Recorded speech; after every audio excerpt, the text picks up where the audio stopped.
They have to rip off 5 straight wins, okay? But here's where it gets interesting. The teams they play next, they're home for the Houston Texans, okay?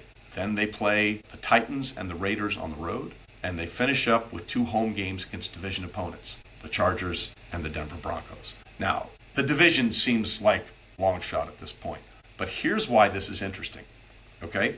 And 2 games that the Chiefs have won may save their season, okay?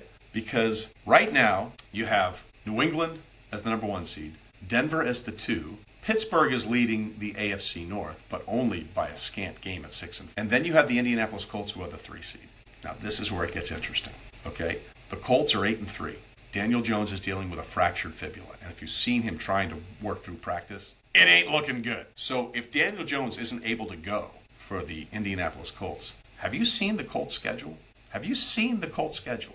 The Colts haven't played Jacksonville once. They got to play the Jaguars twice. Jags are right now the 6th seed at 7-4. Right now the 8th seed just outside the playoffs, the Houston Texans, with the number 1 defense in the NFL. They have to play, the Colts still have to play the Texans twice. And oh, by the way, the other 2 games they got to play the Seahawks and the 49ers. There's a possibility that the Colts might win 1 game down the stretch, especially if Daniel Jones is banged up.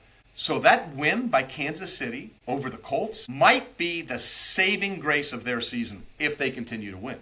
They also have a win over the Baltimore Ravens, who last night, on Thanksgiving night, fell to Joe Burrow and the Bengals. So they're at 6-6. So if it comes down to some situation where Baltimore isn't winning that division and they're vying for a wild card, Chiefs have the tiebreaker there. There is no more margin for error. But if they run the table, and the Colts, when you look at the strength of their schedule and what they have to go through, that might be the saving grace for Kansas City to get in.